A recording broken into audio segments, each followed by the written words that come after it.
অমৃত স্বাদের পায়েসের রেসিপি খেতে কার না ভালো লাগে। নমস্কার বন্ধুরা, ঘরোয়া রান্না উইথ ব্লগে সবাইকে স্বাগত জানাই। আজ সাবুদানার পায়েস রেসিপি বানিয়ে দেখাবো। তার জন্য এখানে দেখুন, সবার প্রথমে একটা পাত্রের মধ্যে এক বাটি সাবুদানা নিয়ে নিলাম। জল দিয়ে 3 থেকে 4 বার খুব ভালো করে ধুয়ে নিতে হবে। এই পর্যায়ে দেখুন 3 থেকে 4 বার খুব ভালোভাবে জল দিয়ে ধুয়ে নিয়েছি। আর যেই বাটি মাপ করে সাবুদানা নিয়েছিলাম এক বাটি, সেই বাটি মাপ করেই এক বাটি জল দিলাম, দিয়ে এটা ঢাকা দিয়ে রাখবো 2 ঘন্টার জন্য। এতে করে সাবুদানা অনেকটাই ফুলে যাবে। এই পর্যায়ে দেখুন 2 ঘন্টা পর ঢাকনা সরিয়ে দিলাম আর সাবুদানা অনেকটাই ফুলে গিয়েছে। এটাকে এবার সাইডে রেখে দেবো পরে ব্যবহার করার জন্য। আর এই সাবুদানার পায়েস রেসিপিটি বানানোর জন্য কড়াই গরম করে তার মধ্যে 2 চামচ মতো ঘি গরম করে নিলাম।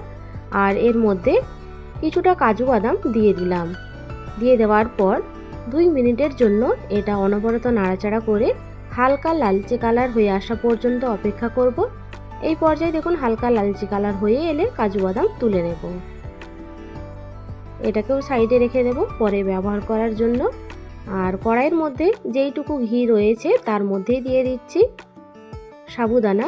দিয়ে দেওয়ার পর খুব ভালোভাবে নাড়াচাড়া করে নেব 2 মিনিটের জন্য মিডিয়াম ফ্লেমে।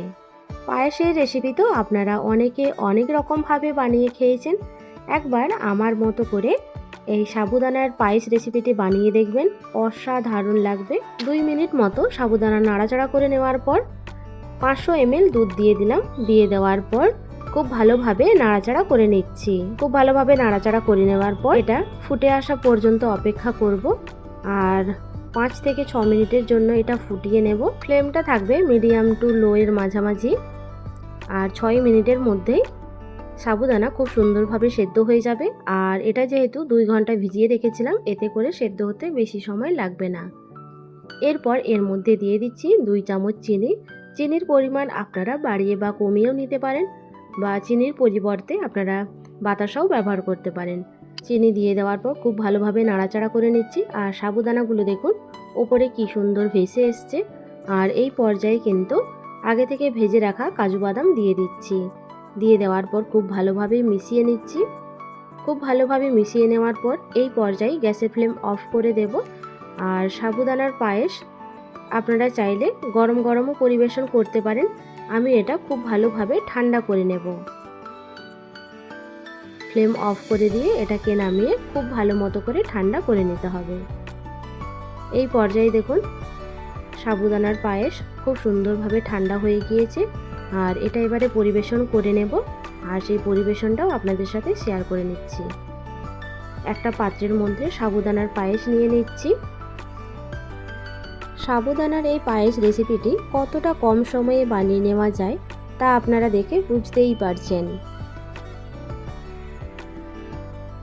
পাত্রের মধ্যে সাবুদানা নিয়ে নেওয়ার পর এর মধ্যে আগে থেকে কেটে রাখা ফলের টুকরোগুলো দিয়ে দিচ্ছি। আর ফলের মধ্যে নিয়েছি আপেল, কলা, বেদানা। আপনারা চাইলে অন্যান্য ফলও নিয়ে নিতে পারেন। আমি এখানে 3 রকম ফল নিয়েছি। আর এই ফল দিয়ে খুব সুন্দরভাবে সাবুদানার সাথে মিশিয়ে নেব। এতটাই সুন্দর হয় সাবুদানার সাথে, আপনারা একবার না বানালে বুঝতেই পারবেন না। একবার হলেও আমার মতো করে সাবুদানার পায়েস রেসিপিটি বানিয়ে এইভাবে একবার পরিবেশন করে দেখবেন। আর ওপর থেকে কিছু ভাজা কাজু বাদাম এর উপরে দিয়ে দিয়েছি।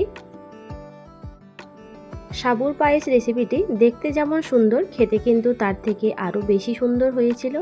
আপনারা একবার না বানালে বুঝতেই পারবেন না। আর আজকের এই রেসিপিটি আপনাদের কাছে ভালো লাগলে অবশ্যই একটা লাইক দিয়ে কমেন্টে জানাবেন। আজ তাহলে এই পর্যন্ত, দেখা হবে নতুন একটা রেসিপি নিয়ে। সবাই ভালো থাকবেন, সুস্থ থাকবেন।